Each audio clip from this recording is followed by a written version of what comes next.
Look, I'm gonna be real with you all. I don't own anything orange. It's Romania Black, and as I was trying to find wardrobe to be Yuuji today because I wanted to be Yuuji, he got second in the poll from last week. I'm like, I'm gonna be Yuuji today. It seems fitting with him versus a Hakari, as we're about to witness. And I realized in my closet I literally own no orange clothing. I was like, okay.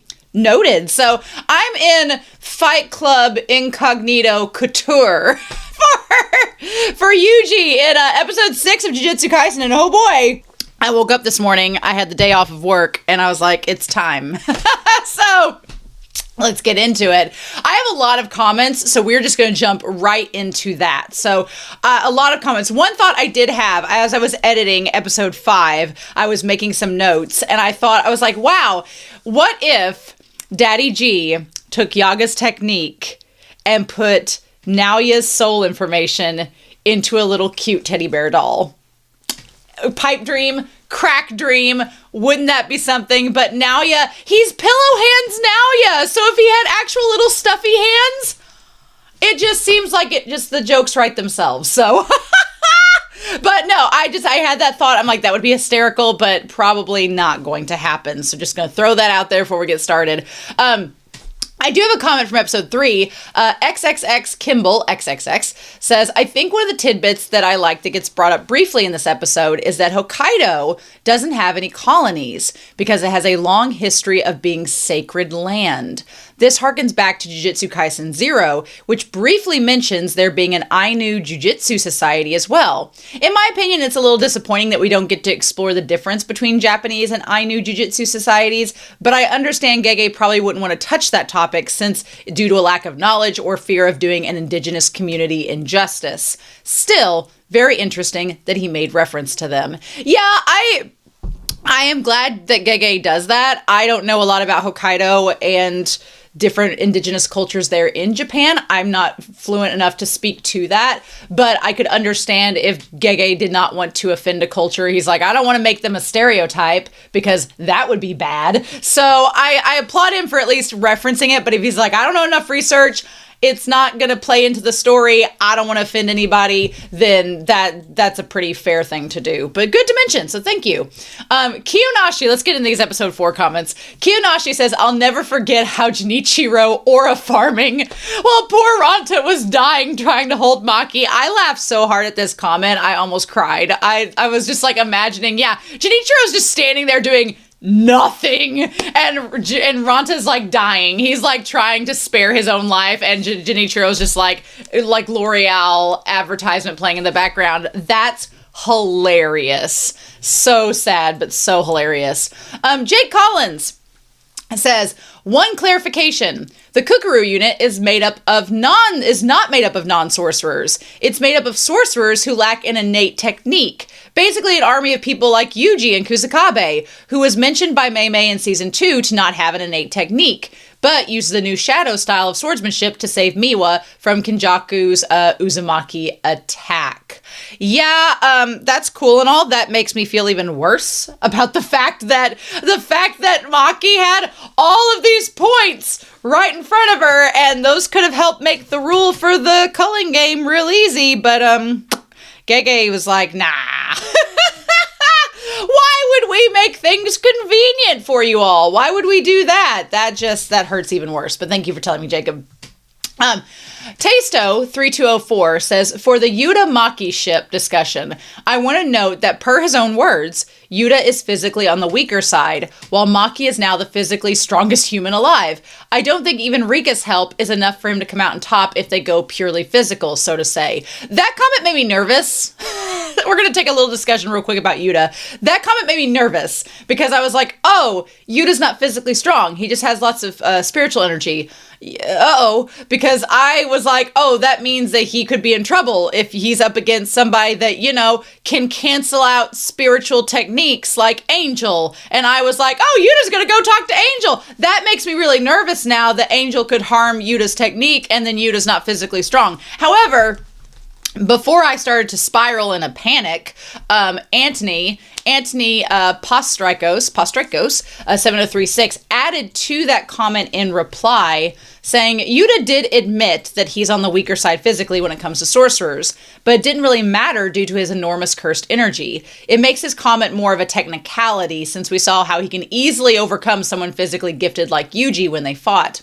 It could also be his usual humbleness or the downplaying of his abilities, as we saw in the previous episode where he states that Hakari could potentially be even stronger than him, which thankfully Maki corrects him immediately so as to not cause any more confusion.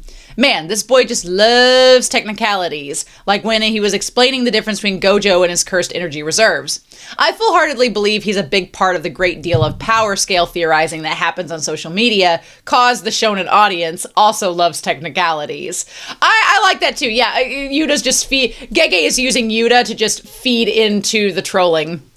Now, I remember that many characters, Yuuta, Megumi, etc., have commented that Yuuji was similar to Maki on physicality alone when they first met, and that's the pre-awakened Maki. So I believe Yuuta would come out on top in the past if they fought, of course, because it's an entirely different question now that she's on par with Toji.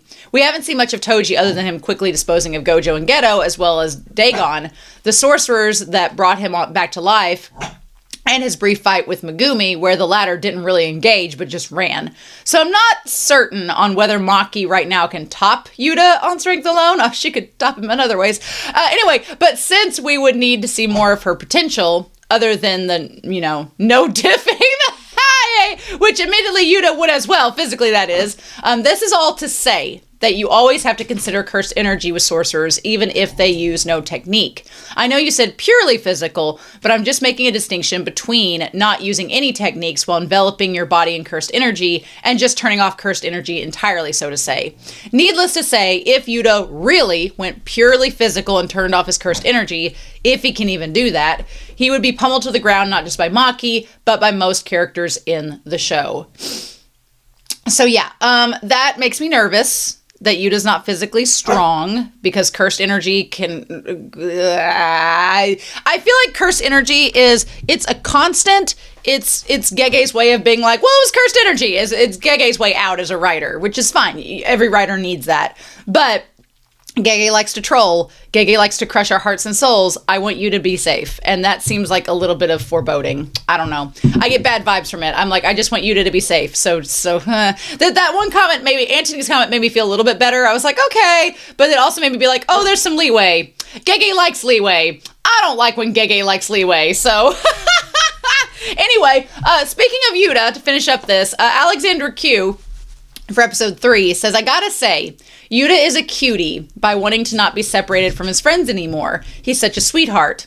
That being said, he immediately offers himself to a colony alone, and I know that the purpose is to make reconnaissance and support everyone, but I find it hilarious that he says he doesn't want to be separated from everyone, and that's exactly what he offered himself to do.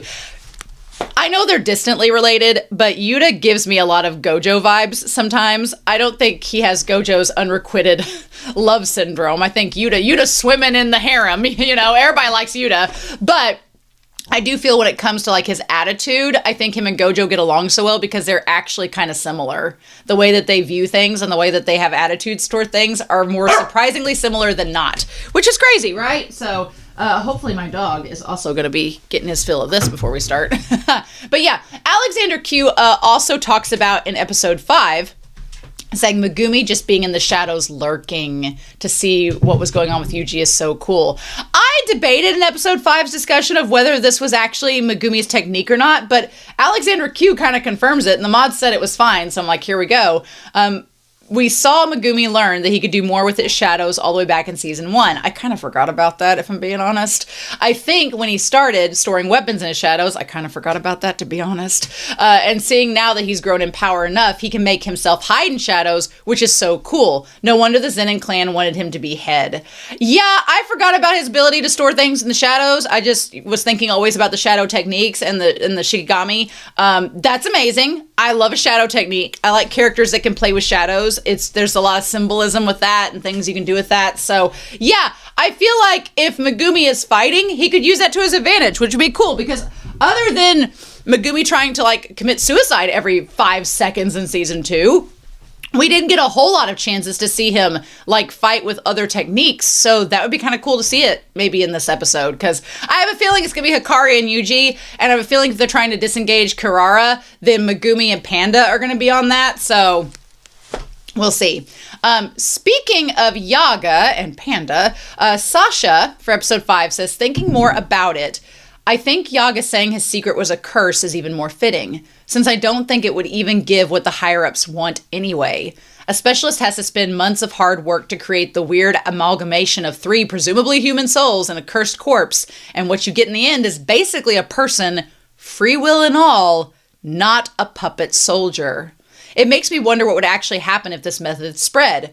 I have the feeling people would use it more for what Kusakabe wanted, and you would end up with hundreds of cursed corpses full of the echoes of the mourned. I had 2 thoughts about this comment. One, that is incredibly eerie, and kind of, I get that it can be comforting in a way and a form of grievance, but also the idea of 100 like ghostly echoes of the past just roaming around in dolls is very creepy to me. So there's that. But also it kind of goes back to Kenjaku. I talked about Kenjaku and Yaga and their connection. Who would want an army of free-willed, cursed corpses that are essentially immortal? Well, Kenjaku would, because that's kind of what Kenjaku's doing now. Kenjaku's like, I want chaos. I want things I can't control. An army of cursed corpses is exactly what Kenjaku would want. Something he can't control that is automotive and of free will. Okay, so there is a connection there, and it's kind of fascinating to me. I'm hoping the series will connect those as well and make reference to it, but we'll see. So then we have a couple of controversial statements. A couple of controversial statements from the episodes, specifically with episode 5, and I'm very excited to talk about these things. Taija says, all right, I'm going to make a very controversial statement. Spread your hot takes. Let's go. I prefer this episode to episode 4. First of all, my main issue with episode 4 was the music, which in my opinion ruined a lot of scenes. I'm not a music person. I've talked about on my channel how I did not grow up trained in music. My music courses got cut in junior high, so I'm not somebody that pays a lot of attention to music. When I hear stuff that I like, I'm like, oh, I love that. But I'm not classically trained in recognizing and in analyzing music. So I didn't mind that, but that's very interesting to note. The moment with Yuuji and Hakari conversing was perfection. Agree with that. I adore the realistic animation. It was chef's kiss. I adore the subtle way that each tiny movement resembled how actual people shift and move as they converse. Characters in anime frequently just stand motionless while speaking. So I love that Mappa, particularly this season, is going over and above to make everything so stylized. I will agree with that.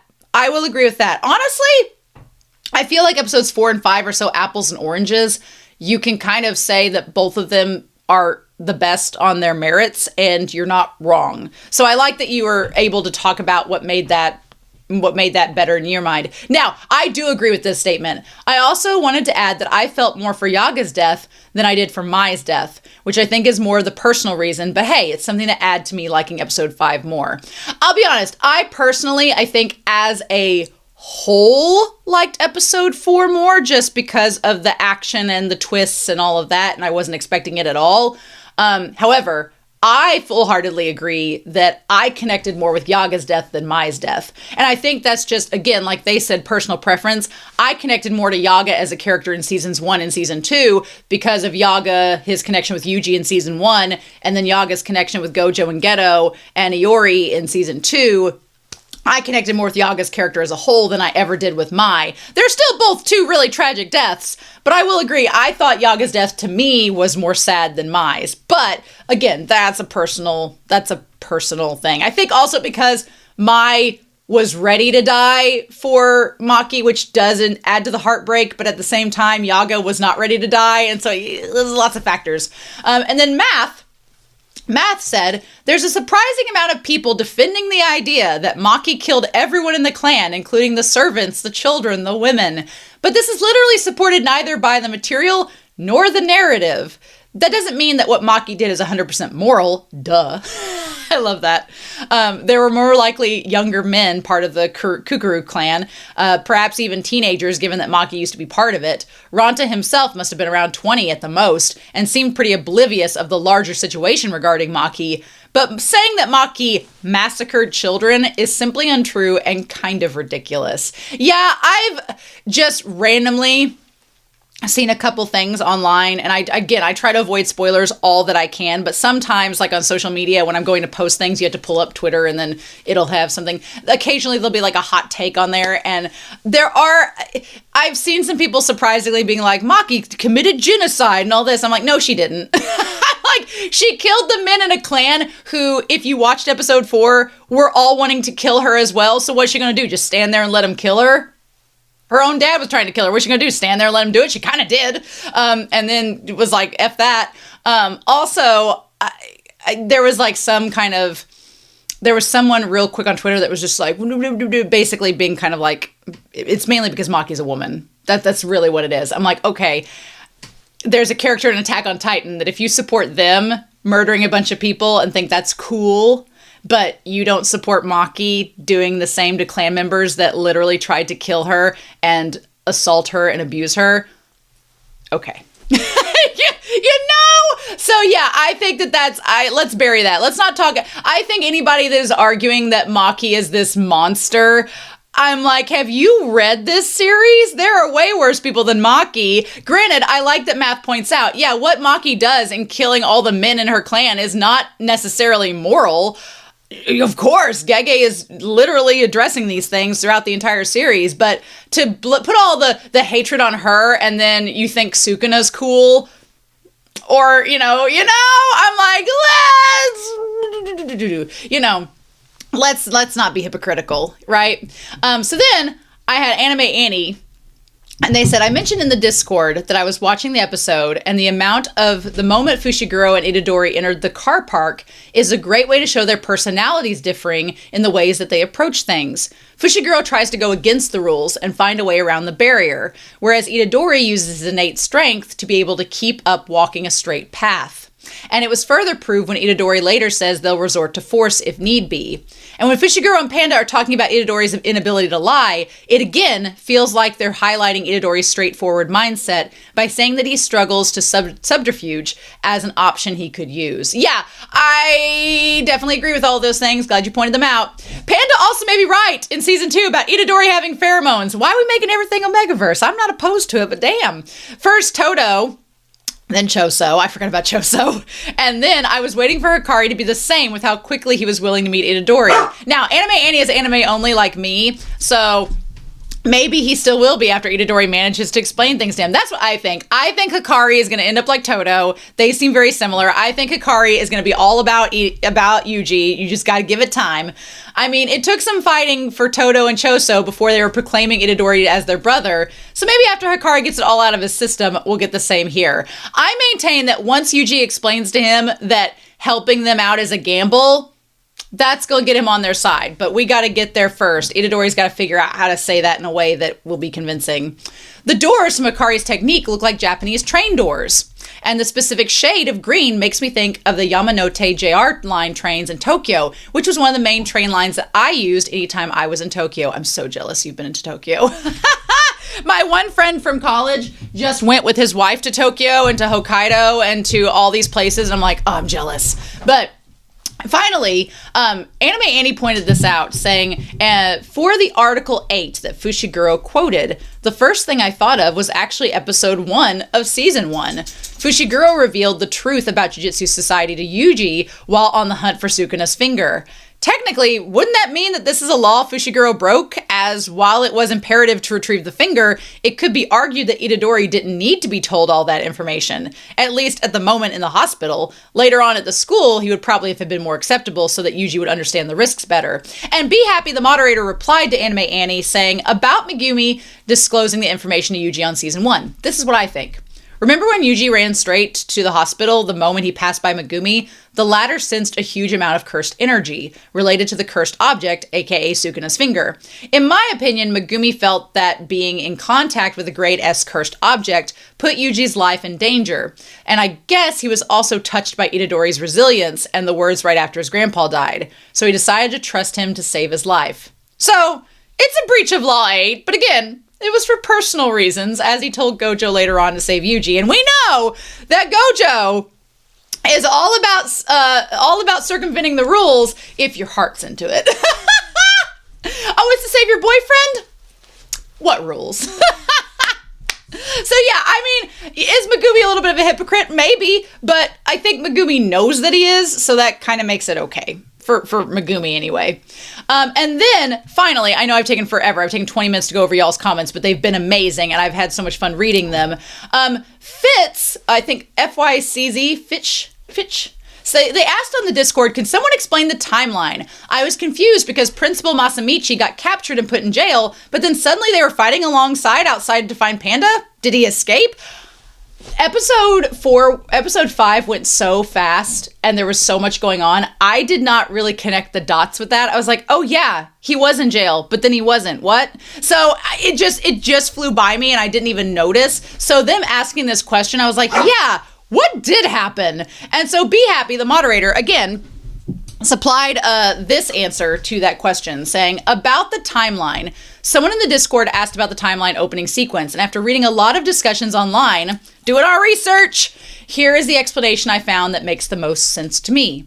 First, we go to the past and see Panda as a baby, cutest ever, signaling that Yaga just created him.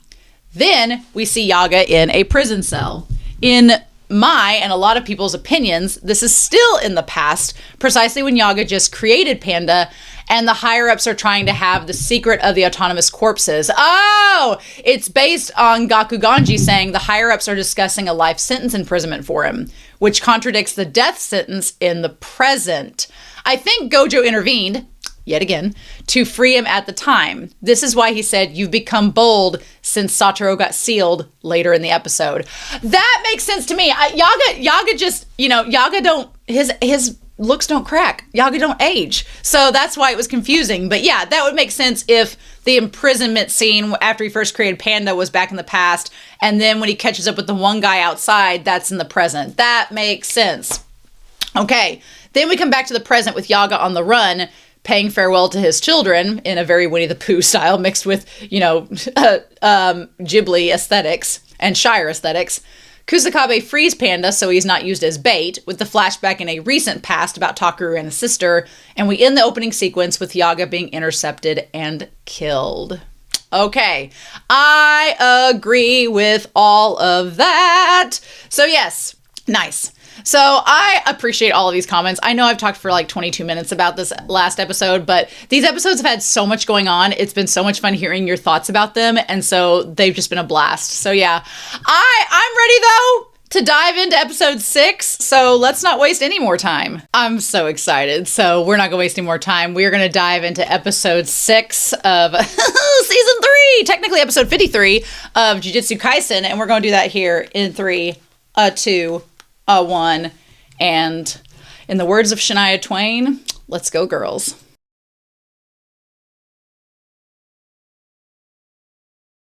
All right, let's go. Let's go girls. I really like this episode. This episode was great. This episode was a nice change of pace because episode 4 was so crazy. There was so much going on. There was so much frenetic energy and just electricity in that episode. And then last week, it was this whiplash of Yaga dying and then Panda and them teaming up. And then there's Fight Club and there's all this. And it was just emotionally like a roller coaster. And this episode was very streamlined. It was like, okay, we got a mission. Megumi versus Kirara, Yuuji versus Hakari, and we have 2 different approaches, 2 different types of conversations happening with 2 different personality types, and I really liked it. And then there was Panda, and Panda's enjoyable. I'll be honest with you all. Panda's not been a character that I was like, oh, Panda, like, go Panda. Like, I like Panda a lot, but I was not like, a ride or die Panda stan, but I really like Panda in the context of this season because Panda provides enough levity without being a clown, you know? Because sometimes when you get serious moments, anime includes this character that's like for comic relief, and it just kind of comes across a little hokey and like a little cartoonish. And Panda's not. Panda is Panda. And so it's levity, but also it's very simple. And it's just kind of like, okay, it's a little reminder we can breathe, and it's okay. Gege's not going to completely toss us into the depths of despair like he did with Shibuya. Yet. I do fully agree in my mind. I've been telling myself since this season started, there's been such levity and wonderful moments. And I'm like, this feels a lot like season 1. This feels a lot like pre-Junpei. This feels like this. And then every time I start to get a little bit comfortable, Gege reminds you that Shibuya happened and that he's capable of that. And like the end of this episode, I was like, oh, we're getting the gang together. This is all going to go well. And then we introduce a cursed object that's become a sorcerer a la Sukuna. And they're after Sukuna, and they've already accumulated 200 points worth of killing people. So there's that, but we're not ready to talk about them yet. We're not ready to talk about them yet at all. We have a lot to get through before we get through to that. Can we talk, starting out, let's just dive into this, because we need to go through this episode chronologically. That's the best way to do it, because there's so much that did end up happening. We're going to look at that 3, 2, 1. Can we talk about Megumi's technique and jumping in the shadows and how freaking cool that is? Why we're not using that technique every livelong day? I mean, I get why, but I get why, but this idea here, the moment this guy came on screen, I'm like, oh, you're literally a red shirt, but you're red pants. But him like lighting up the cigarette, that's terrifying. That right there, what the fudge, Gege? That is horrifying. Megumi has come a long way, and we're going to talk about it in this episode. Megumi's come a long way. I'm proud of him. I'm proud of him in this episode, but that's terrifying. That is honestly so scary. There's an element to Megumi that is like, if you imagine Gojo and Toji combined, which is a terrifying combination in just thought alone, but it's like Toji was all business, but had this kind of like sarcastic jovialism to what he did. And jovial maybe is not the right word, but there was always like a little sly edge to it, and not like what Naoya saw with the Zenin clan, not that version of Toji, but like the hidden inventory arc Toji. There was like a little sly, coy, like wink and a smile to his sarcasm, and to his like, he could be grisly and terrifying, but there was always that little wink and a nudge to it, right? And that's kind of like what endeared me to Toji's character in season 2. And Gojo is like sort of the inverse of that. There's the sly wink and a smile all the time, but underneath that is this dark kind of sinister layer of Gojo that you're like, oh, we don't want to tap into that. We don't want to get there. So, and I feel like Megumi is trying to like sort of be in both worlds. There's like Megumi always seems kind of gloomy and sort of like down energy, but then there's like this kind of simmering, like under the surface, like bubbling passion to him that you're kind of like, you can see the makings of stuff under the surface, and it's sort of scary. But yeah, I'm glad that he also just like choked these guys out. He didn't kill them because Yuuji would be upset, but he just like knocked him out, choked him out, whatever. Then this guy comes out, this guy that looks like he's going to trade a baseball team in about 5 seconds. This scene here, oh my God, him jumping into the shadow. Oh, Mappa, that animation. Also, I feel like in this outfit with this wig, I look like Jujutsu Kaisen Lisa Renner. And I don't know what to do with that. I looked at myself in the camera. I'm like, I look kind of like Lisa Renner in Traders, only if she was cosplaying as Yuuji. What do I make with that? My lips are not nearly as filled. These are all natural, baby. But yeah, I love this scene. I freaking love it. I love the idea of just Megumi being like, "You gonna attack my boyfriend." Yuuji, the ship is sailing. The ship has sailed. But I love just the dynamic of the idea of Gege playing with like fighting in the shadows. It fits Megumi's personality so much. The symbolism of Yuuji being this bright sun and Megumi works in the shadows that the sunlight creates. You could do so much with it. It's symbolically, it's so good. And this is what I'm talking about. I freaking love that Panda's just like, Panda uses his cuteness to his advantage, and he's like, oh, look at me, I'm just a panda, as I like drop kick you in the stomach. Like, it's so good. It's great. I honestly, it's bamboo. They eat bamboo, not fish. I could honestly watch, surprisingly, Megumi and Panda are a really good tag team combo. And I think it's because Megumi needs to work with somebody that can balance him. Panda and Yuuji both have this like lighthearted, like just, well, until Yuuji talks about being a damn cog in the machine, then every amount of happiness drains from his poor little body, but we're not there yet. But any other time, Yuuji's usually this beacon of sunlight, and Panda kind of reflects that. And so I feel like Megumi works best when he's with somebody he can play opposites off of. If you put Megumi and Nanami together, they'd just be in silence the whole time, brooding. And I don't know what else we would get done. Can you imagine season 1, Nanami taking Megumi to all the places, and Megumi's like, yeah, yep, sure it is. Just, Nanami would be like, oh my god, you're Gojo's child, aren't you? So I like the idea of Megumi working off of somebody that's opposite of him, right? And I think that it makes for a good foil, like a buddy cop movie. It makes for a good foil. Panda and Megumi, I never would have imagined Panda and Megumi like sneaking around together, but it's so cute. He's like, yo! And Megumi's like, hey, what's up? Because he's been dealing with Yuuji this whole time. It's such a good pairing. I love it. I never would have imagined Megumi and Panda teaming up, which is, I love anime and especially shonen battle anime for this reason, because usually you get like some crazy pairings that you would never expect. And you're like, oh wow, this actually works really cool. And you can kind of see some nice character development between them. I had to refresh my coffee for this, y'all. But yeah, anyway, so this could cause you trouble later. And he's like, it's fine. So I like Kirara a lot. I did not realize she was from Jujutsu High as well. That's freaking cool. So I like that her and Hakari kind of took off together. Obviously, shipping Hakari and Kirara so much. Give us a het ship show. Let's go. I full on expect, my brother and I are planning to go to an anime convention this summer because we want to do our sibling trip and everything. I'm not going to say which one because we're still finalizing the details. But I full on expect to see a buku of couple ships of people being Kirara and Hakari. I full on expect to see many a couple ship of these two characters because they're just so good together. They complete each other. They're both like perfectly balanced. You want to talk about Megumi and Yuuji? You have Megumi and Kirara over here that are kind of like-minded, similar characters. You have Yuuji and Hakari over here that are like-minded, similar characters. The matchups, I mean, come on. But yeah, if you're shipping Kirara and Hakari, you might as well be shipping Yuuji and Megumi. I'm just saying, you might as well be shipping them both. So I just really like her character. And I think her technique is really intricate.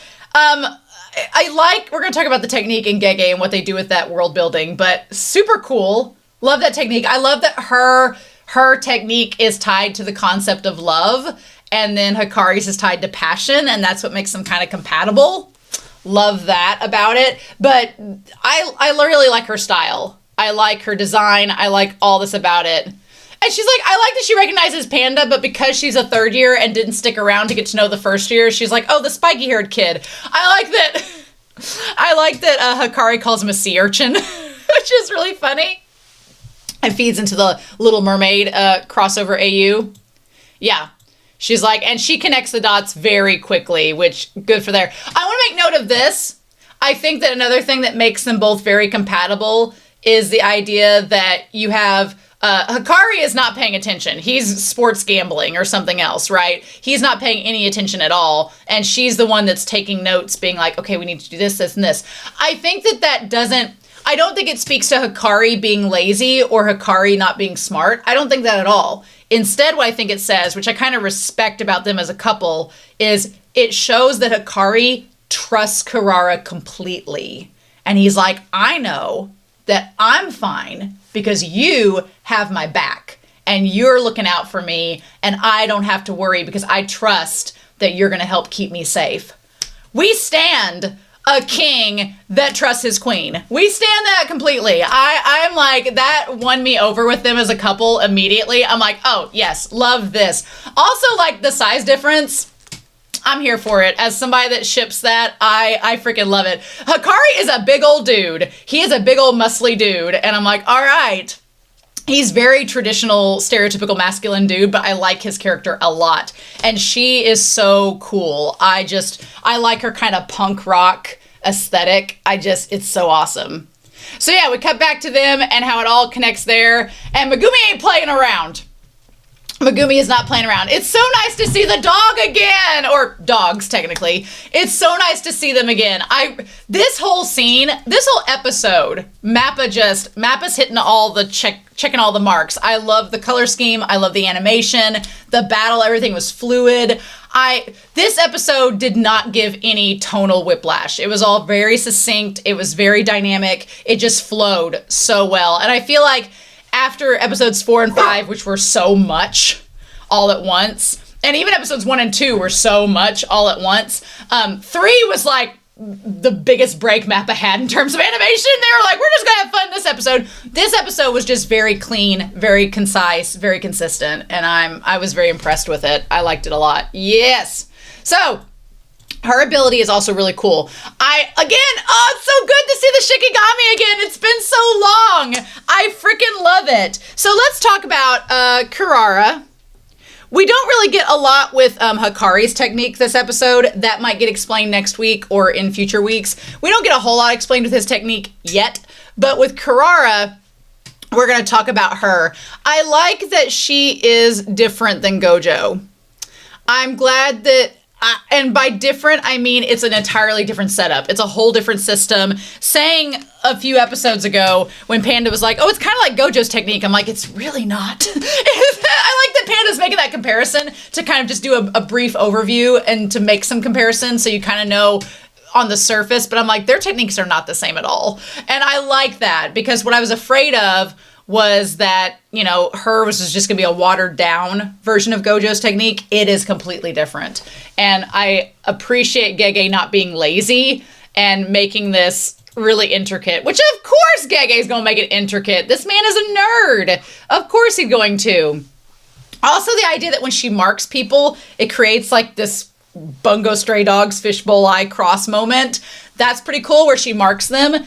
Kirara is smart. And I like that as well because I feel like sometimes in media when you have like a mafiosa-esque, and I'm going to use Western storytelling versus Eastern storytelling. I'm going to do a little differences here just based on what I've seen from the media that I've watched. Now, granted, these are just opinions. Y'all could probably find many examples where it's not the same case. But I like the idea of when I view like a lot of Western mafiosa storytelling, in a lot of those storytelling, yeah, there are matriarchal characters. Don't get me wrong. There are some. But in a lot of cases, when you see like a young woman that's on the side of like a young mafioso, she's kind of a bimbo. She's kind of maybe slutty, a bimbo, just promiscuous, just there to be hanging off his arm and just be eye candy. And that's frustrating because you're like, there's so much potential with that. And here, Hakari gives off like Yakuza vibes. He doesn't have the tattoos or anything, but he gives off kind of like Yakuza mafia vibes. But Kirara is not like the bimbo girlfriend that's just following him. No, like I said earlier, she's protecting him. She is keeping him safe. She's guarding him while he gets down to business with Yuuji. And she's smart and she's talented. Like, she just unfortunately had to go up against the student of Gojo who is insanely smart and has like innate inborn abilities that are amazing, right? But we're going to talk about that. Megumi wins because of his intelligence, not because of his techniques, which I think is important. But if she'd gone up against Panda and maybe Inumaki, not to talk shit about Inumaki, he's smart too, but I think She just had the misfortune of going up against Megumi, who's really smart and clever, and Gojo taught him well. So I think that's where she kind of had the unfortunate disadvantage, but I love the way her character is framed, and I love what she is. Like, Gege giving us female characters that are strong and like layered and deep, give us that. Love it. So yeah, so I like the idea. I also like the idea that this whole time, Megumi and Panda, even though it was a trial to win by force, it wasn't like this uber violent, I'm going to kill her and blah, blah. Because they could have. They could have killed her. But that would have done nothing. Then Hakari would definitely not have helped them. So, and I don't think that that's in their nature either. They didn't kill her because they knew it would make them at a disadvantage to convince Hakari. They're just not murderers. Which I think speaks a lot of their character going into this Culling game. Right? It's so funny. I love this so much. Like, Panda just trying to convince her, and she's like, no. And Megumi's like, okay, so what do we do with this? It's not just that we can't approach her. We can't separate from certain spiritual things. What kind of curse technique is it? I like it. I like that she's trying to figure stuff out. Meanwhile, Hakari is facing Yuuji, and we're going to skip the intro. And it immediately cuts to, like, Ghetto laughing at us, Brain-kun laughing at us. Stop it. Stop it. So yeah, so this episode is called COG, which when we see that the title is COG, I assumed it was talking about the entire group of them as COG in the Culling game machine. That's how I interpreted it when I saw it, but for it to be very Yuuji specific is really interesting to me. I think it's fascinating. So yeah, I also like the idea that Megumi, when he realizes they're in a stalemate, he's like, okay, we can make this work to our advantage. We can't stop her, but she can't get to the door because I'm in the way. So let's take this opportunity to make the talk no jutsu work. Let's do that. I honestly love that because normally in a battle, there was only one moment where I was like, okay, this is a talk no jutsu moment, or like a time where something could have been happening instead of the talking, but we'll get to that. But in this case here, I liked that Gege used the plot to give them time to talk to her and be like, hey, no, hold on. Let's explain this. I also like the idea that they talk about the idea of conservative powers, and it goes beyond their policy towards regulations. I like this concept. So we have talk about the higher ups, and I know I spelled ups wrong, but the higher ups and how they are conservative on abilities. We don't know Kirara's full ability yet, and we're going to find that out, so I don't want to know yet.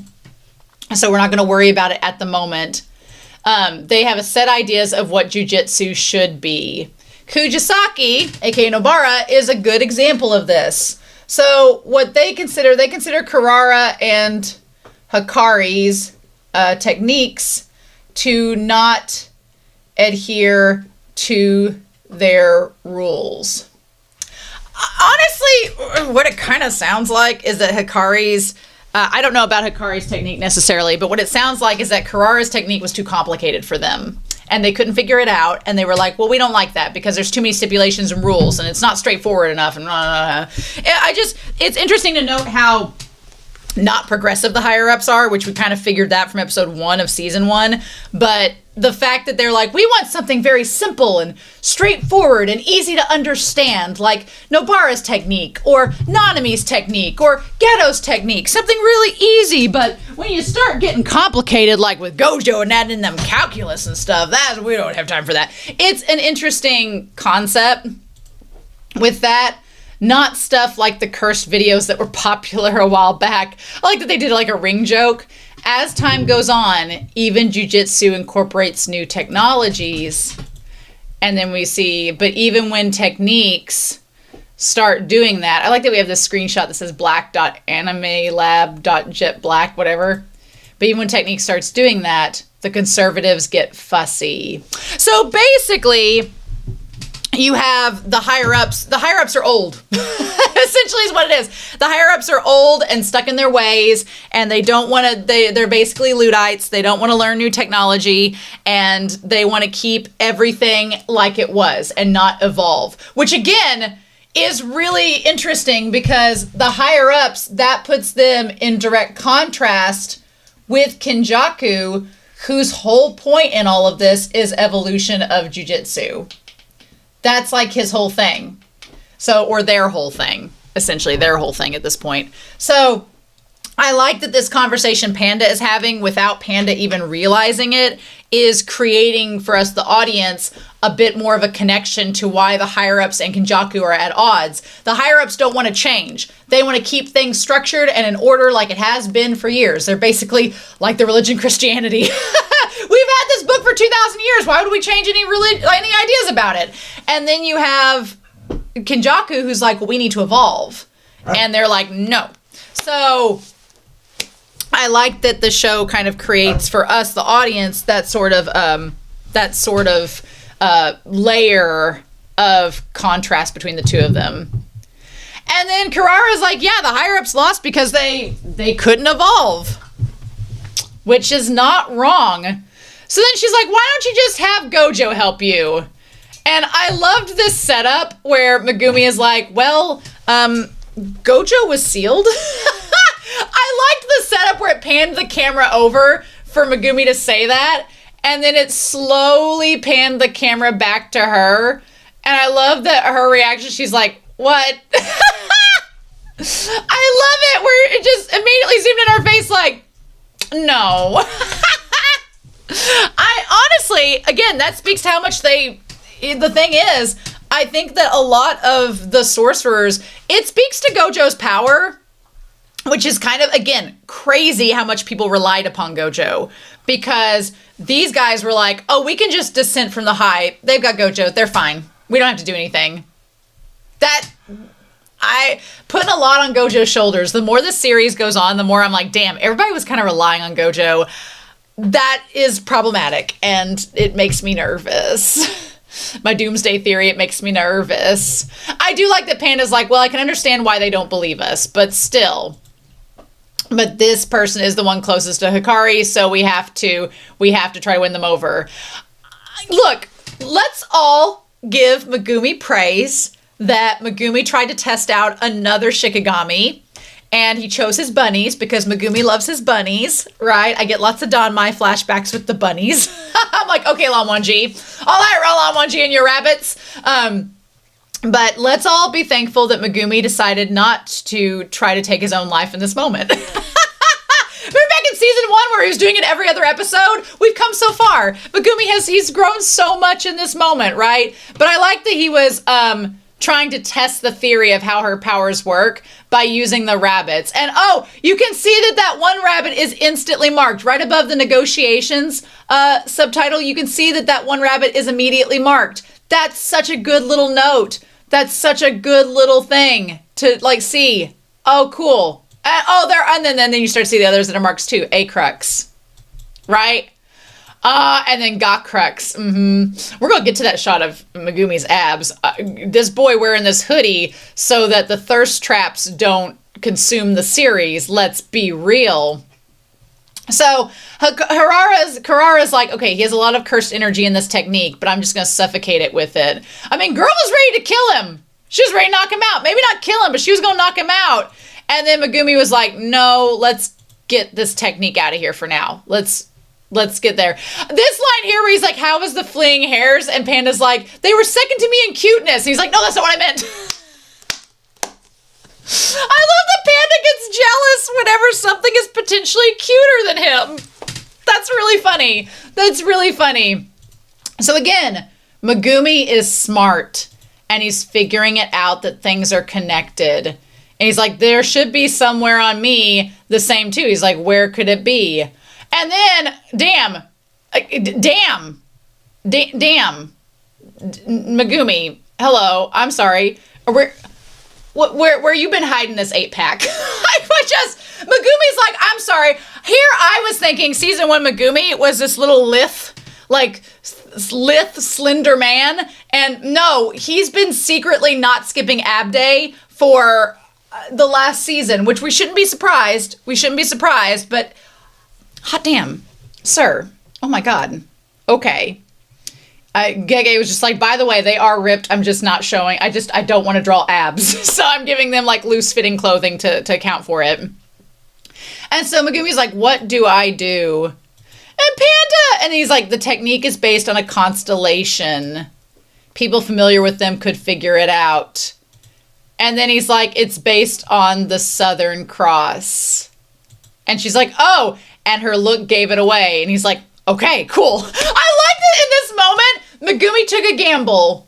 Also, that face that Megumi has right there, that is like the most mashup-y of Gojo and Toji I've ever seen. That is like a mashup of Toji being like, oh, okay, and Gojo being like, oh, okay. That is a mashup. I can't get over it. It's great.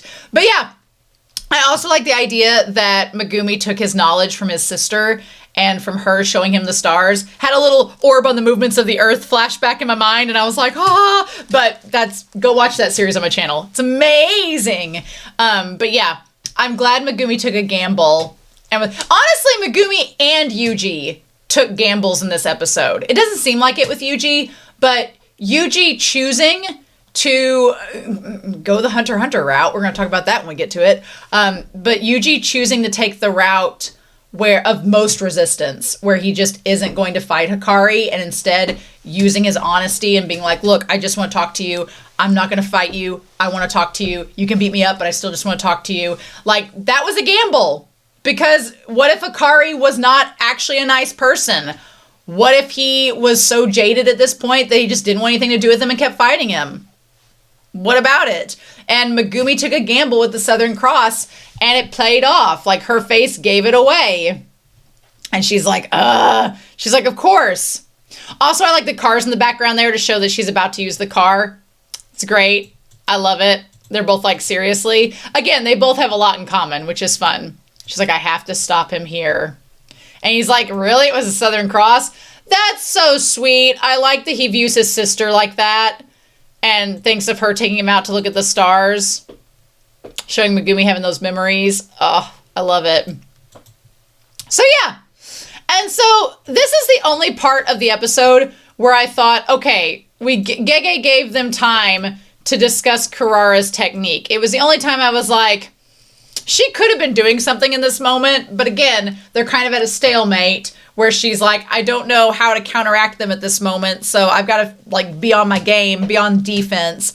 But it did give them enough time to talk through and figure out her technique. So I'm like, girl, if it had been me, I would have already threw that car. If it was me, I would have already thrown the car. But you know, maybe she just didn't want to play her hand that quickly and then possibly limit her chances even more. So I don't know. But yeah, so we find out Kirara's technique, it applies one of the stars in the Southern Cross. So we find out there are 5 stars, even though it would seem there would only be 4. There are actually 5. So there's 5 stars, and it marks each of them to something else. It's a pretty complex technique, which is kind of cool. I like Gege applying some astronomy to this. Some astrology. Yeah.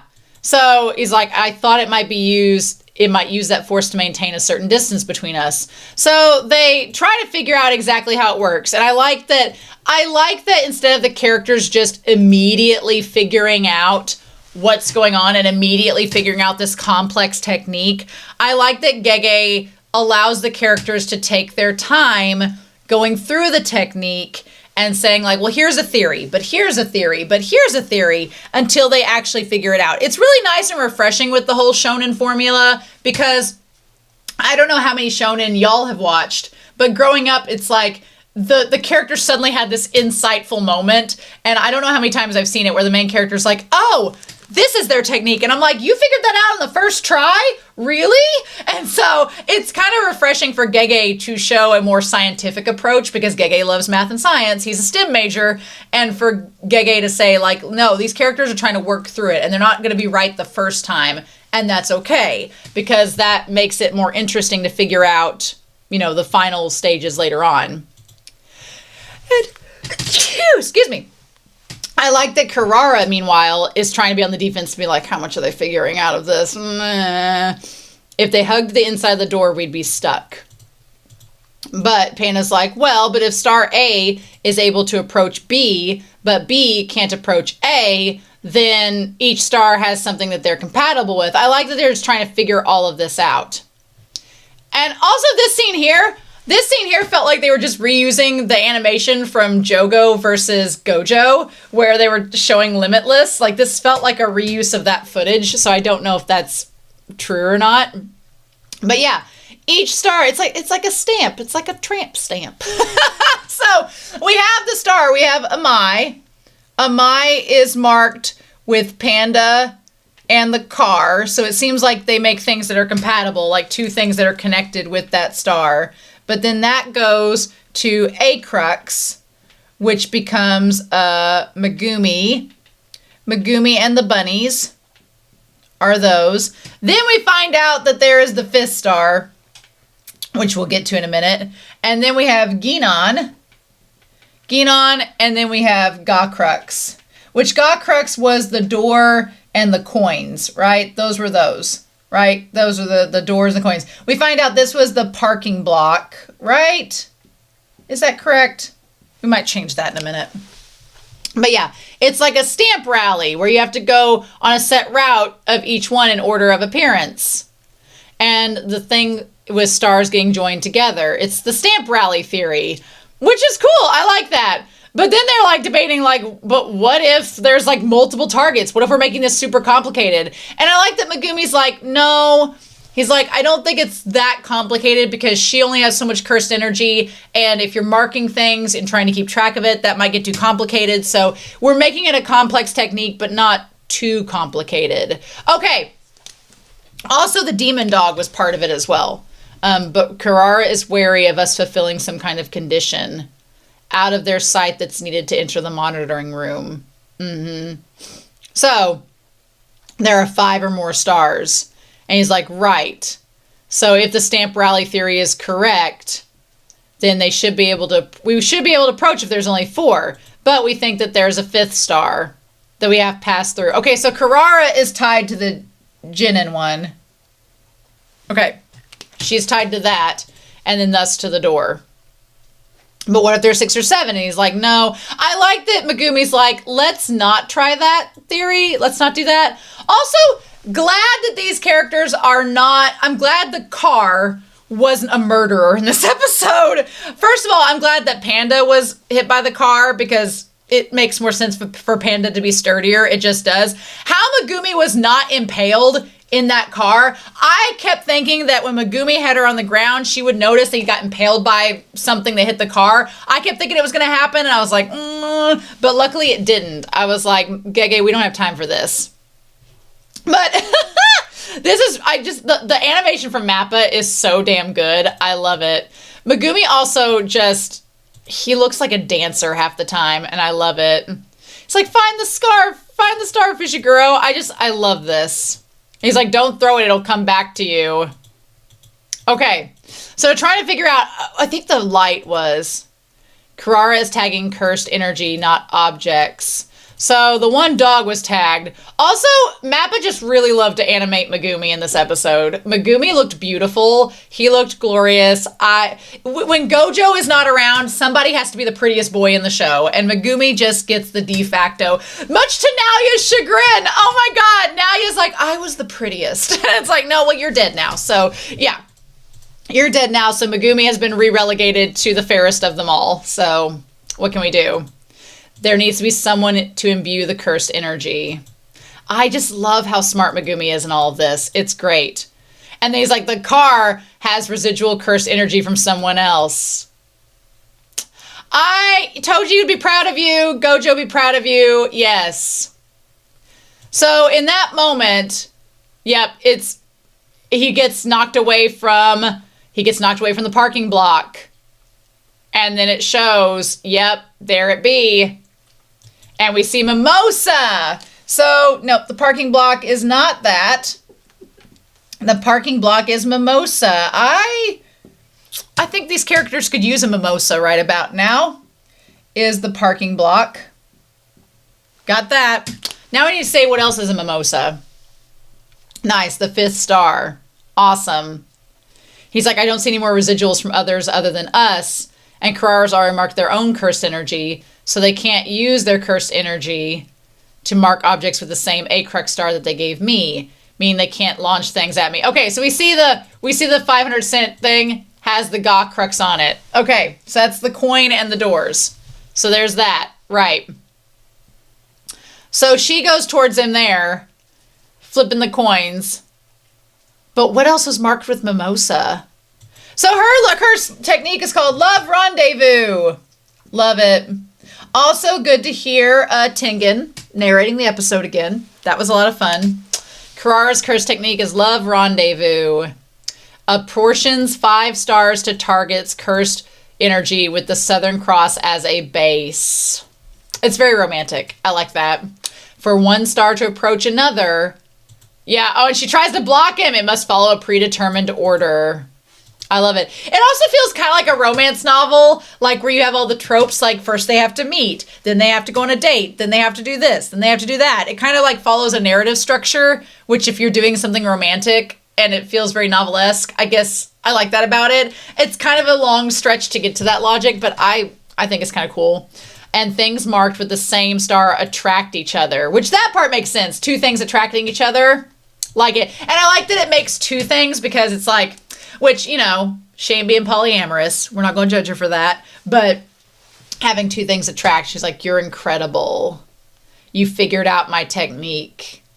And he's like, well, okay, can we go back to the animation? He's like, yes. She's like, you figured out my technique. And he is Megumi. Look at this animation. Look at Mappa on this. Look at this. Okay, he makes the sign, and then look how clean this is. Just pop out that bunny. That's popping out the womb. That's so good.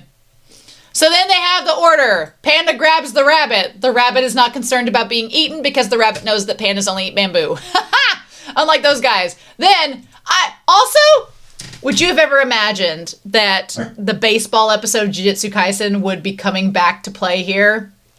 Good to know that Panda was a relief pitcher in case if Mechamaru struggled and couldn't continue the game. In case if there was rain and Mechamaru got rusty, Panda was a relief pitcher, ready to go. Love that. Awesome.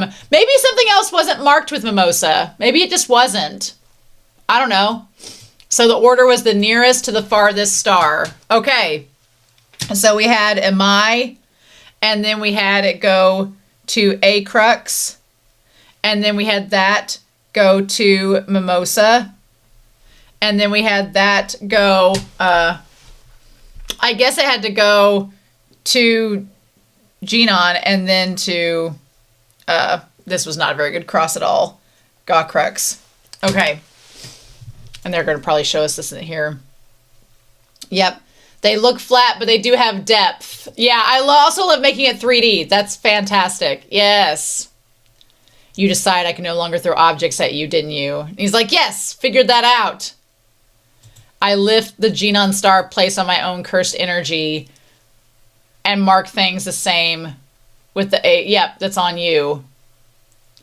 But we figured out the dog, right? There's a Mai, and then, yep, the dog is connected as well. Where was the dog's mark on there? I want to see it. He never dismissed it. No, he did not. So she was connected to the dog. Okay, so there we go. Kirara was connected with the dog. The parking block was Mimosa. We don't know what it was connected with. Maybe, was it the light post? Or maybe it wasn't connected with anything. And then the door with the coins. Yep. Okay. He was drawn into the wall. Yep. I love it. Also, can we talk about how Megumi just went through the windshield of a car and was totally fine? Again, glad that inside the car, as he went through and things were like poking around the inside of it. And luckily, he did not get impaled. Thank God. Yep.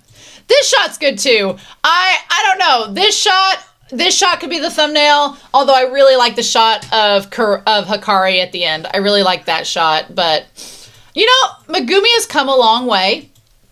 from the beginning. I wonder if that explosion like got Hakari and Yuji's attention. So I really like the fact that Megumi has grown so much. We saw him as a delinquent in junior high, standing atop a mound of corpses, which, again, I talked last episode about, quick side note back to my Three Souls theory, quick side note. Want to talk about the fact that back last episode, I said the theory with Yaga's 3 souls have to inhabit and stabilize one. And I was saying about Yuuji and Sukuna and Fushiguro being a possibility for that. Back when Megumi was a delinquent in junior high, he was standing atop a mound of corpses, very similar to Sukuna atop his mound of corpses. So if we're talking about compatibility of spirits, that's building to that theory. I'm just pointing it out. I'm just saying that that's another connection. Just pointing it out. I probably pointed it out earlier of that being why Sukuna's interested in Megumi, but now it's just adding another layer to that theory. I'm just saying. So back to our regularly scheduled episode. But yeah, I appreciate that Megumi has kind of calmed down a little bit. Like Megumi was very much like, I'm either going to hurt myself or I'm going to just sacrifice it all. And now he's kind of like thinking, and he's invested in keeping Yuuji safe. So it's given him and his sister safe. So it's giving him reasons to not act so rashly. And I really like that because it's sort of, in a way, if you look at Gojo, when he was Megumi's age, Gojo kind of did the opposite. He acted in very extreme ways, which granted, during his fight with Toji, he didn't have much of a choice. And he was also high on his own power. But post the Toji match, Gojo was acting a lot more conservatively and distancing himself and also kind of taking that to the extreme in response. Whereas Megumi right now is kind of going the opposite, and instead of withdrawing himself and staying away from Yuuji like Gojo would have done if that had been the case, he's actually working with Yuuji, and like I said, they're doing what Gojo and Geto should have done post Toji, but did the opposite of. So I really like it. Yeah. And she's like, are you really a first year? Yes, he is, but he's also Gojo's student and Toji's son, so he's kind of an exception. Yeah. But this is what I'm talking about. This is like Megumi from season 1. Would he have done this? There is a part of me that thinks he would have, because he asked Gojo to spare Yuji's life in episode 1. So there's a part of me that's like, yeah, he probably would have done this same thing. But there's another part of me that like, this shows how much Megumi's grown as a character, where he's willing to just like, Megumi has gone from taking it all on himself and being like, we got this, we don't need anybody else, to, or I don't need anybody else, to being like, we need your help. Please help us. We're sorry. And Megumi understands that in order to get them to help, you can use force to an extent, but then you got to sit down and talk with people, and you got to use communication, you got to rationalize it out. And as a communications major and teacher, I appreciate that. So Kirara is also very reasonable, and she's very level-headed, which I love about her character. And she's just like, okay, cool, you guys aren't killing me? Fine. But then out comes Yuuji and Hakari. And Yuuji says, stay out of this, which I'm glad that Megumi's like, I trust you. You got this. All right. When they cut over to Panda and the rabbit, which crack ship ahoy. Megumi's bunnies and Panda. When they cut over to that, I'm like, Panda had no choice but to stay out of the way because he was passed out. That shot is insanely cute. I really like that. But yeah, and so Yuji's just like, okay. And damn, just watching our boy Hakari walk out of that, like, fur coat is off, just muscled up out the wazoo. I'm like, damn. Also, the moment I saw this, like, this is such an easy thing to cosplay. The hair is the hardest part. You know there's going to be so many people cosplaying as Hakari. You just know it, right? And I really like Hakari as a character. I like him. I like Hakari as kind of this... He's not... I was wondering if he was going to be like Toto, and he does not seem to be. But I like that he is very... He's similar to Toto in the fact that they both have intense resolve. And with Toto, it's like once you've answered the question of who is your favorite type of woman or partner, then Toto makes an assumption of your character and he sticks with it. But with Hakari, his resolve is about your passion. And once he's determined what your passion is like, then he determines whether or not you're worthy of talking to or following or helping, etc. So there are different types of resolve, but I like how, again, Hakari shows how much he does value Gojo's opinion, because he's like, well, Gojo said my aura and my cursed energy was grittier and coarser than most. And I'm like, oh, you've remembered that for how many years? Took that to heart, did you? You know? So I feel like we get to know a little bit more about Hakari's character and how, even though he's a gambler and even though he's rough on the surface and he kind of makes these judgments and sticks with them, deep down, Kirara points out one of the reasons she likes him is because he does care, and when he commits himself, he wants to help people. And I'm like that a lot. But yeah, and for Yuuji, he's not even trying to dodge me. And Yuuji, meanwhile, when he says you're crazy, I'm like, yes, he's a jujutsu sorcerer. They're all crazy. You're one of them. He's like, this isn't like the fight in Shibuya. This is basically a ritual to make Hakari Senpai acknowledge me. Again, the concepts of rituals in this season being talked about are interesting. We've talked about the ritual that Kenjaku's trying to do with the Culling game to get this whole evolution going. And Yuji's acknowledging that his character has to kind of go through this ritual of earning Hakari's like trust. So it's cool to kind of see how Yuuji is playing off the term ritual when I'm like, your mama Kenjaku is doing the same thing.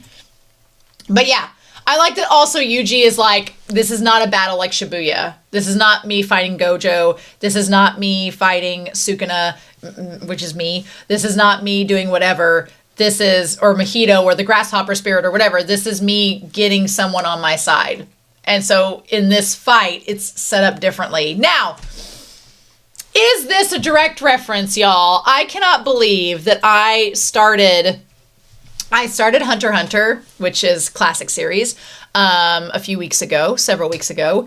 And I just watched an episode like 2 weeks back where this exact thing happened. Like, I think it premiered on Patreon last week. So I'm a little ahead of where that episode ended. But it basically had this exact plot line where a character was like, I'm not surrendering. I'm going to take every punch you throw at me, but I have a resolve to keep fighting and to keep trying to like convince you of this thing. I'm not backing down. And eventually the other force just is like, well, fine, I can't beat you, so what do you want?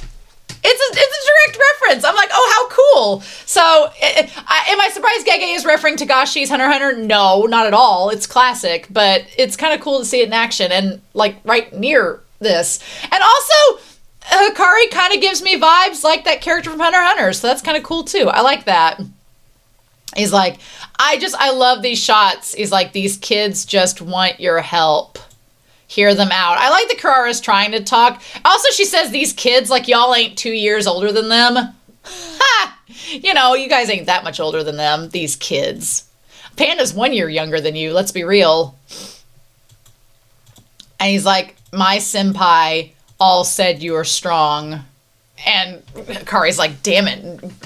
Try to flatter me, will you? Flattery will get you nowhere. It's understood that they're asking him to risk his life with them. I like that Hakari acknowledges, he's like, they know I'm strong, they know I'll do this, they know I'll help you, and that's not fair. You have to show me you have passion worth risking my life for right here and now. Yet you're telling me you came here on orders without passion. I love the size difference too. Good job, Mappa, for animating that well. And then Yuuji saying he doesn't have any passion is interesting. Also, you can kind of see the little Sukuna. I haven't seen the Sukuna marks come out as much until now, but they have in this battle. They were coming out. I was hoping Sukuna would not get involved because I'm like, we don't need Sukuna to get involved. Now's not the time. And you know, now that we've been introduced to this other character at the end of this episode, I'm like, oh no, they're saving it for that. They're saving it for that. You can tell already. But Yuuji says he does not have passion. Which, the sad thing is, Yuji's not a good liar. So Yuuji full on believes that. But Hakari notes at the end, he's like, no, you do have passion. You just don't realize it. It's different than what you think. But this part was actually, honestly, really sad. Where he's like, I don't have any passion. I'm a cog. A cog in the machine that sorcerers need to keep exercising curses. I'm like, my God, dude, we're going back to season 1? Sir, Megumi's been evolving this whole time and showing us his evolution as a character. Why are you going backwards to season 1 already? But Yuuji is referring to the fact that he is a tool to exercise curses. Exercise curses until he is destroyed because he is the vessel of Sukuna. That makes me really sad in a lot of ways and kind of nervous, because the fact that it's been so long since Yuji's come back and talked about this, and he still is under the assumption that he's going to die by the end of this story so that Sukuna dies, makes me nervous, and I don't like that. I mean, don't get me wrong.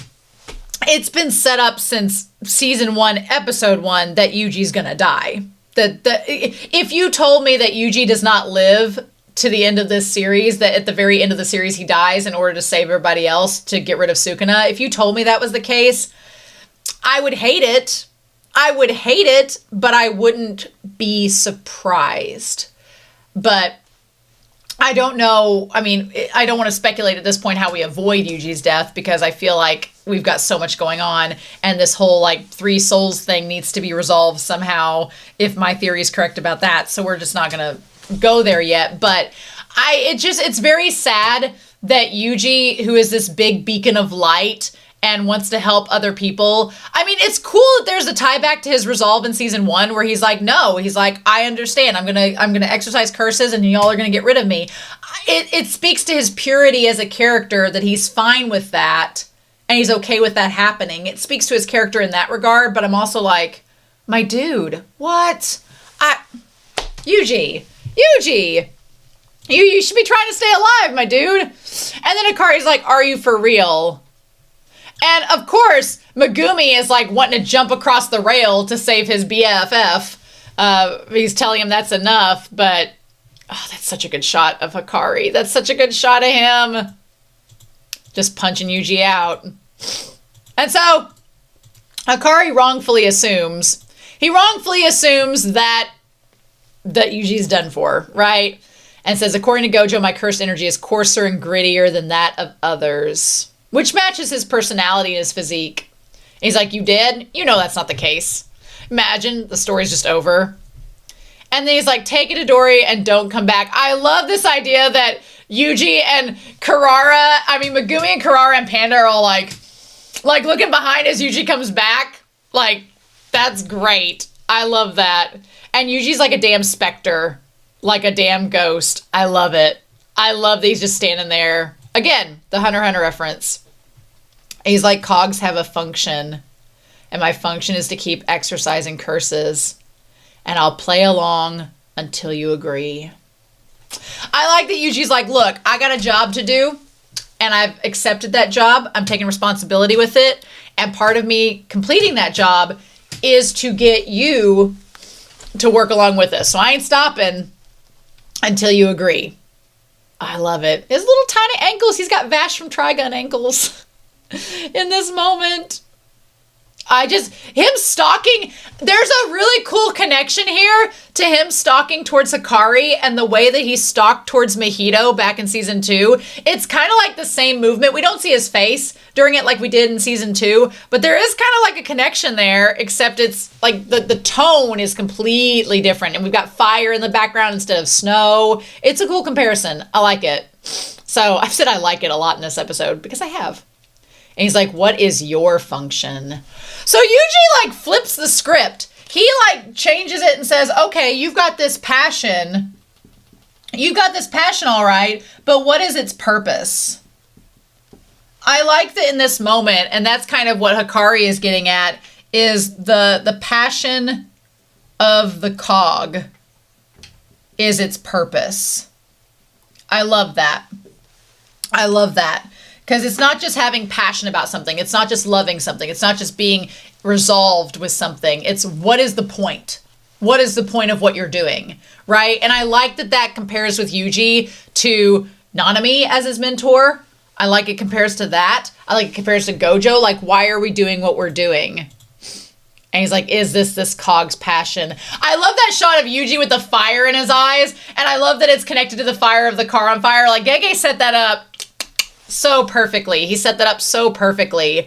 But I also like that it's interesting because I could see some people being kind of like, Yuji's just a cog. Like, what? Because when you have the main character of a story, you kind of, in a lot of narratives, there's like the chosen one narrative where the person is basically like essentially, if Megumi was the main character of this story, which I know he is a main character, but if he was the protagonist and we were following the story from Megumi's perspective, he would kind of fit that chosen one narrative. Like, he has all the inherited techniques and he's from a famous clan and his dad literally defied fate. And like Megumi has all the hallmarks of the main character, of the protagonist. Whereas Yuuji is just like this. Yuuji's interesting though, because on the surface from season 1, you would think, oh, he's just this side character that has these innate like physical prowess, and then our protagonist-esque character Megumi meets him and suddenly Yuuji becomes the main character because he becomes the vessel of Sukuna, so he becomes the protagonist inadvertently. And I like that Yuuji sort of rides this interesting cross-section of he's technically the protagonist because he is the vessel of Sukuna. So that makes him kind of have the protagonist vibes. But also he is just a part of a system. And so it gives him this kind of like layperson feel that a lot of people can relate to. So we relate to Yuuji. We want to root for him to be able to pass that. And also making someone that's usually, when characters are the cog in the machine, they're kind of side characters. They don't really have a big overarching role in the story, but Yuuji is literally the protagonist, so he does. So that's kind of cool at the same point. But then also beneath the surface, there is a chosen one narrative. I mean, if we're going to talk Naruto, if we're going to talk Naruto under the surface, there being a chosen one narrative, what? Gege didn't intentionally do that. Not at all, right? I do think, because then you have this whole thing with Kenjaku and the curse womb paintings and Choso and Yuuji being the brother, and there being a very distinct, highly likely possibility that Kenjaku's been planning this all along and Yuji's been selected as the vessel all along. So it's kind of cool to see like the combination of part of the system layperson, chosen one narrative under the surface, and then forced protagonist, like all three of these tropes combining to create Yuuji. I'm sorry, if you think Yuuji is a boring protagonist, what? We are not watching the same series. I mean, I think the thing is, Yuuji is not a colossal protagonist. And I'm going to throw some English teacher terminology on you all for this episode. In series, there is a term colossal protagonist. It sounds like it's like a Greek term. You think of colossal protagonist, you think of colossal, you think of Greek, like mythology. No, it actually was coined by Shakespeare when Shakespeare was writing. And a colossal protagonist is something that Shakespeare used in his plays a lot. Macbeth, Hamlet, Romeo and Juliet. Those are all colossal protagonists. And what I mean by that is it's kind of a trope that he established where your main character or main pair, in the case of Romeo and Juliet, are these central characters. And everyone else, in Hamlet, you probably remember Ophelia. You probably remember Rosencrantz and Guildenstern. You probably remember them. In Macbeth, there's the three witches. But do you really remember all the other characters in those stories? Or do you mainly remember Hamlet, Macbeth, Romeo and Juliet? Do you remember all the other characters? If you're a big fan of those stories, you probably do. But if you're an everyday person that hasn't read those in a while or don't know those stories, no, you probably don't. You probably don't. So, and with a colossal protagonist, it's when your main character of the story kind of consumes the entire story and everybody else is kind of an extra. I mean, you may remember some of them, but everybody else is kind of an extra. And I've watched some series where, yeah, that's kind of the case. But in Jujutsu Kaisen, I think what sets it apart, along with other series where you don't have a colossal protagonist, is like, yeah, your main character has a lot going on. And they're a developed, nuanced, deep character. But at the same time, you also have other characters that are just as deep, just as layered, just as complex. So, yeah, if people are like, well, Yuuji is just not this overarchingly important character. Like, yeah, he is. He has a lot to him, but so do all these other characters. So it balances out the story. And I personally like that. If your main character is the only one that has depth, then you can only do so much. But the moment you have other deep characters involved as well, that's when it gets more interesting. And so I like the idea that we have the fire. We had this moment where he's like, he sees the passion in Yuji's eyes, and then he's like, yeah, I'll just keep punching, and we see this fire, and then Kirara's like, come on. He's got you heated up, hasn't he? Also, the idea of heated up, I'm like, just Yuji's harem. Yuji's harem continues to grow. But you know, I don't think that Hakari, I don't ship Hakari with Yuji. No, Hakari's with Kirara. But would Hakari say yes to Yuji joining in a threesome with them? Well, yes, of course he would. I mean, who would say no? I like Megumi's also like, what? I like Megumi and Panda are like, we want him over? How did you tell? And she's like, boys, I've been with this man for years. I know. And I like that he's like, oh, damn it, shit, she's right. I love a woman that knows their partner better than they know themselves. And the moment they say something, the partner's like, oh shit, you're right. Just clock it. Love it. And he's like, yeah, passion never lies. That to me sealed the deal of them being a couple. I was like, he understands that she understands. She gets him. Mm-hmm. And then he just turns away and Yuji's like, oh. He's like, come on, you three, let's go. That shot, let's cut a deal. That shot, I'm like, okay, that's probably going to be the thumbnail because it's just so good. And they're like, we won? We did it? Really? For real? Did we just convince him? And she's like, yep. And they're like, thank you. She's like, I know. I understand him. Love Kirara. And then this shot here, we may hate the upper brass, but Kin-chan always burned hottest when he was helping others at Jujutsu High. Kirara's like, he's his most handsome when he's helping others. And like, girl, we stand that. We love that. Good for them. Good for them. Also, this shot here, there's a character in Slam Dunk that I'm like, that hairstyle, everything is giving me such Slam Dunk callbacks. I freaking love it. Yes, please. I mean, the blonde hair's fine. The bleach blonde hair's fine. It works with his personality, but that hairstyle, digging it so much. Yeah. Also, I just love that she definitely cares for him. He's such a knucklehead. So meanwhile, Kogani shows up. I forgot what Kogani looked like for a hot second, so I was like, wait a minute. I forgot what Kogani looked like. Also, can we talk for a hot second about this character design? I don't know if Kenjaku was responsible for this character design, if Kenjaku made this up, but the little heart-shaped devil tail and the little Kakuna-esque, what is it, Ninjask? Is that the Pokemon that has like the ghost form Ninjask? It kind of is giving me that vibe. I'm like, what?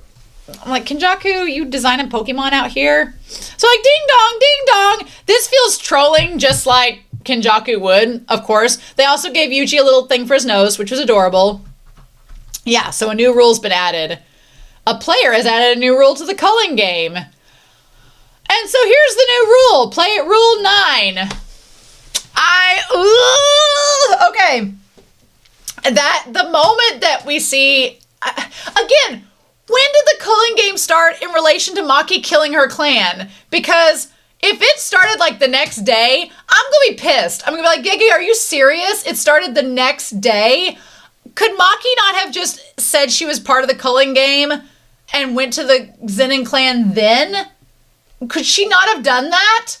Why did we miss out on all these points? She murdered all these people. Why are we missing out on all these points? I don't understand why Gege would do this to us. That's just too convenient. I hate that. I hate that so much. But anyway, rule 9. Number 9. Rule 9. Players Players can view the following info on other players. This is, it's not the worst rule. I was really nervous about this rule. I was like, oh, what are we adding? But it's not the worst rule, but it's not good either. So you can have access to their name, so you know who's participating. You can access how many points they have, the number of rules added. Okay, that's going to be important in a second. And then the current colony that they are at. This feels like when you get your Pokédex updated and suddenly you can locate where other cities are or gym leaders are or trainers are. It feels something like akin to that. And their current colony. Okay. So on the one hand, interesting to know that once a rule gets added, everybody in the Culling game knows about it. So there's that. You've gained 5 points. Okay, so then we cut to this person. Under the bridge. Is this the place where Yuuji and Junpei met? Is this the place where Yuuji and Junpei met? Also, this person saying, damn right, I killed him. I am gonna guess. We get to see who this is? No, it's just a random. Okay, it is a oh wow. It is a random sorcerer that has a hole through their chest. That's terrifying. And Kogani shows up to tell them they earned 5 points. Okay. Every one of these guys is too weak. I like that this character is like crouching in the river in the shadows. That's kind of cool. I like that it says to their demeanor.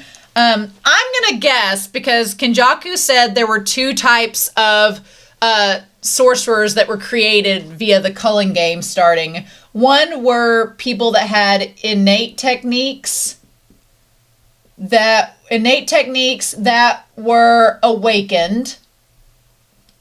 Oh, innate techniques that were awakened.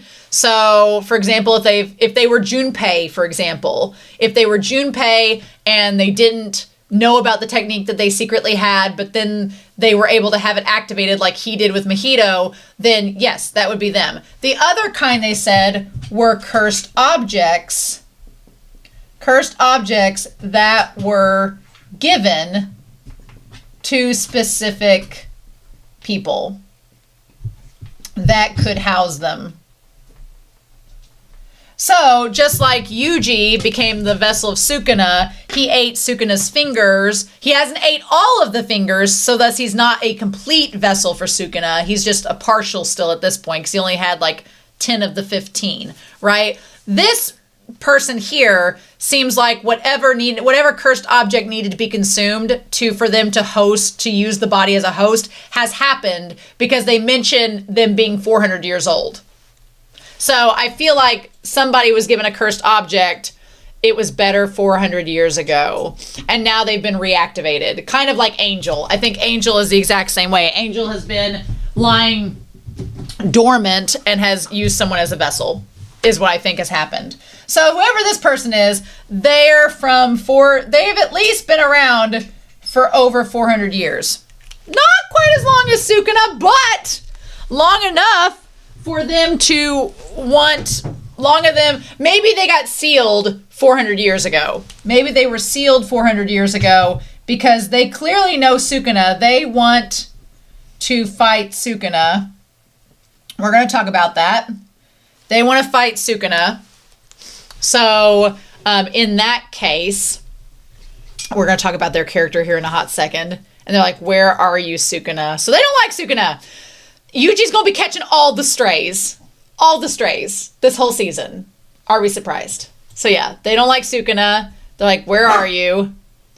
And they get up in the water, and their monochrome outfit is interesting. And Kogani's like, you have exceeded 200 points. Do we think that, because you would have had to kill how many would you have had to do? It would have been 50 sorcerers for 5 points no, that would have been 250. Oh, I hate math because I'm an English major. If they just killed Jujutsu sorcerers, they've killed 40 Jujutsu sorcerers. On the one hand, Cool. That took out a lot of people. On the other hand, that could have hurt others. On the other hand, if there were non-jujutsu sorcerers that were part of those 200 points, not cool. They didn't ask for that. But I don't know. I think that they were just targeting jujutsu sorcerers because of how their personality seems. So they ask if they want to add to 100 points to add a rule to the culling game. So he's like, oh yeah, the rules. So he's like, if I knew their names and the points, that would demonstrate their strength. Okay, so they say that they wanted to know the name and points to see how strong they were. We're going to tie into that to see how strong they are. They wanted to know that, which, okay. And they said, oh, but points go down when you add a rule. Oh, so I need the number of rules they added too to tell how strong. Okay, we're going to come back to this. I had different thoughts about the rules, but this makes sense for their character. And also which colony they're in. Okay. And he's like, Kogani, add a rule and reveal that information for every player. Okay, so, and location. Let's talk about our player here is named Hajime. Oh, I love a character named Hajime. You know that? Kashimo. You know I love me a Hajime. Okay, so they're cool. They have the teal hair is interesting. Why do they look like they're related to the Zenin clan? I think they just have a pretty face. Okay, let's talk about them real quick. Oh, Hajime Kashimo.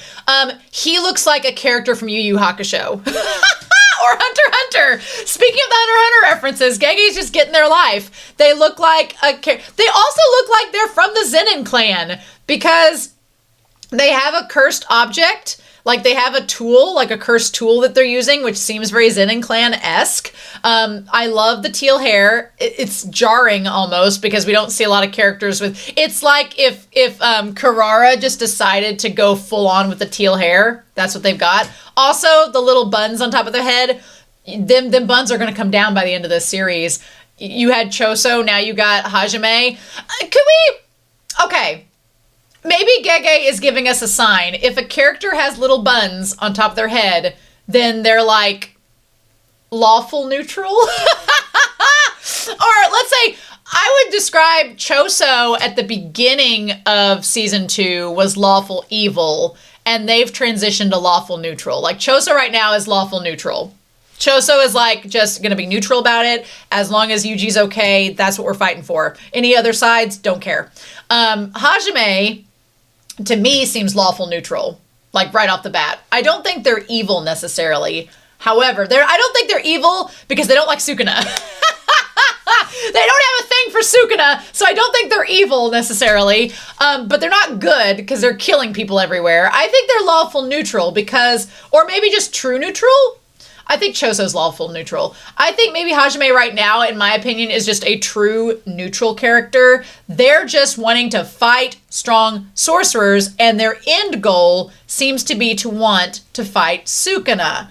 So, when they want the rules in place because they want to be able to find a person with a lot of points, and the number of rules added would help them know how strong that person actually is. Because if you look at the person, they have 2 points, you might be like, oh, they're not strong.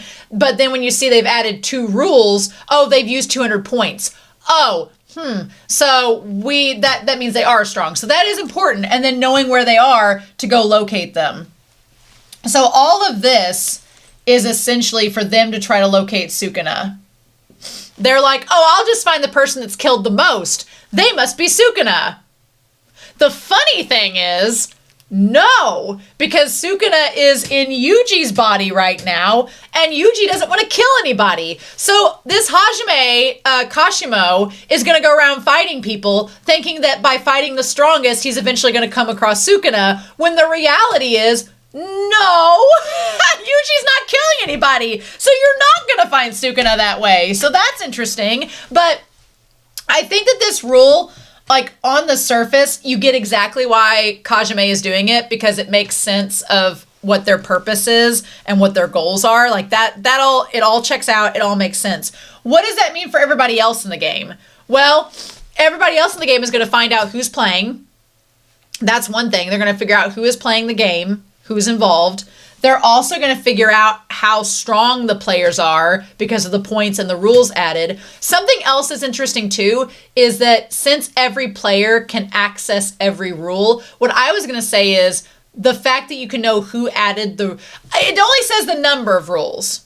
So what I was thinking was if Yuuji and Megumi come across Hajime and they were able to somehow determine which rules Hajime added by, like, if they look at him and they're like, okay, he's added a rule. They'd be like, Hajime, what rule did you add? And he's like, I added this, this, and this. They probably would have to beat him first, but then afterwards, if I were looking at this rule seems pretty, like, tame. It's not a rule that's hurting people. It's not. It's just a rule to locate people. That's all this is. Finding out what colony they're in, how strong they are, that's literally just for Hajime to try to locate Sukuna. That's all they're using it for. To me, that instantly told me that Hajime is not like a malicious, evil character. Are they good? No, they're killing people. But are they like Sukuna and just wanting to watch the world burn or have some kind of nefarious plot? I don't think so. I don't get those vibes. I get the vibes that whoever this cursed individual, this cursed user is, a spiritual... It's hard for me to know, like, if they were a cursed object and they're now in the vessel of somebody, are they a cursed spirit or are they a sorcerer? It's kind of like, which one are they? That part gets confusing for me sometimes. But regardless, we'll just call them player. Hajime as a player. As a player, I feel like Hajime is not trying to necessarily hurt people. Except to kill the sorcerers in their quest to fight and, like, face off against Sukuna. So he's not good, but he's not, like, on the spectrum. He doesn't worry me as much as other characters do, right? He doesn't worry me like Kenjaku does. He doesn't worry me like Angel worries me for a whole host of reasons. But Hajime, I'm like, okay, you're just going to be annoying. At the very worst, Hajime is going to be a hurdle that's annoying. But I'm not worried about Hajime in the grand scheme of things. Now, you all could be watching me say this and be laughing at home going, oh, she has no idea. And I don't. So maybe Gege will pleasantly surprise me, or maybe Gege will horrifyingly surprise me. We'll see. Gege either offers you pleasant surprises or terrifying surprises. There are no in-betweens. So Hajime is interesting to me.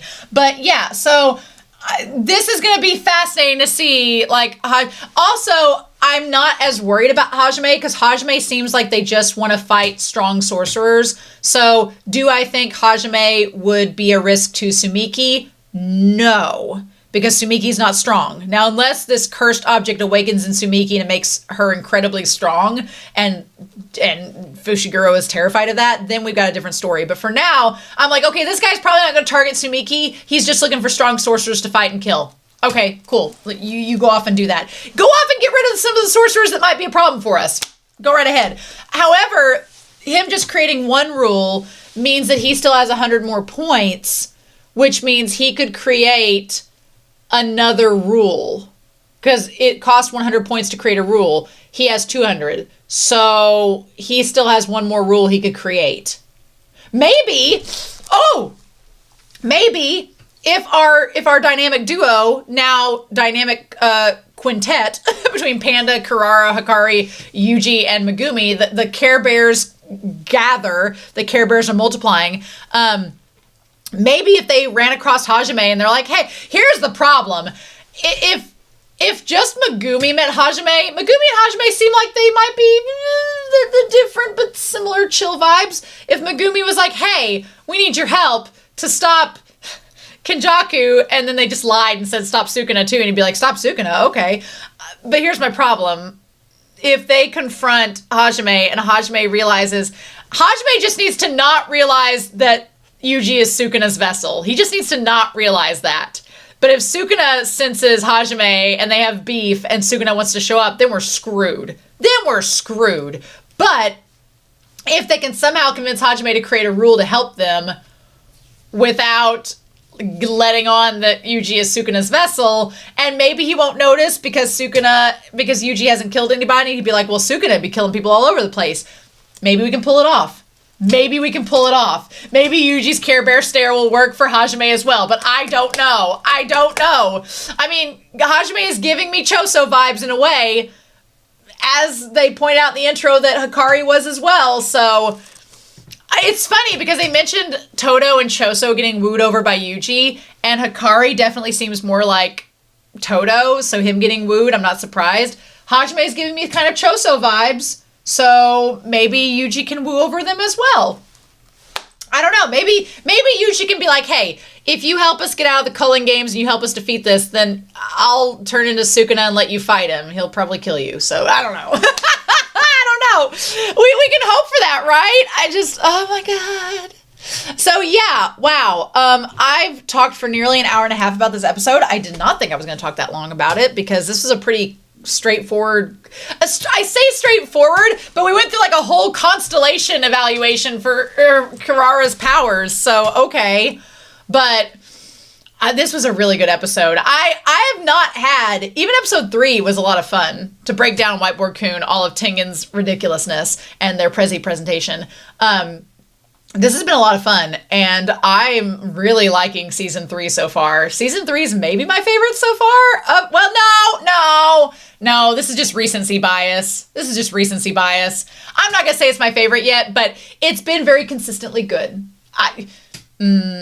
Season 2 is so freaking good. I don't know. I definitely like season 3 and season 2 more than season 1. Even though I liked me some Junpei, some Nanami action, I like the setup. I feel like this series does get better as it goes, but I don't want to compare. It's hard to compare against Toji and Gojo and Geto. It's hard to, that hidden inventory arc, it's hard to compare against it, but at the end of season 3, I'll have my opinions, but for now, it's consistently good. And I'm very consistently happy about that. So yeah, I don't know who I'm going to cosplay next for next week. Don't know. I don't think I can get a Kirara wig in time. Maybe I could do, I don't know. I don't know if I could get a Kirara wig or Hajime looks like they'd be fun to cosplay if I can find a wig that works for that. So we'll see. I do have a Naoya wig on the way, so I could be dead Naoya, but I want to save that one. I don't think Naoya's dead. But I don't know how they're coming back. I want to kind of save it, but I don't know. I don't know. Maybe I'll do Choso. Maybe I'll do somebody else. I haven't decided yet. I'll figure that out. But maybe I'll do Tengen. Who knows? Maybe Panda again. Panda would be fun. I don't know. I might pull Discord and ask about that. I am going to record volume 11 of Jujutsu Kaisen by the end of the month. And I'll probably be Yuuji again for that one. So we'll see. So in any case, I hope you all have a wonderful week. Please stay safe. Take care. And yeah, I'll be back next week with episode 7 of Jujutsu Kaisen season 3. And I'll see you then. Bye.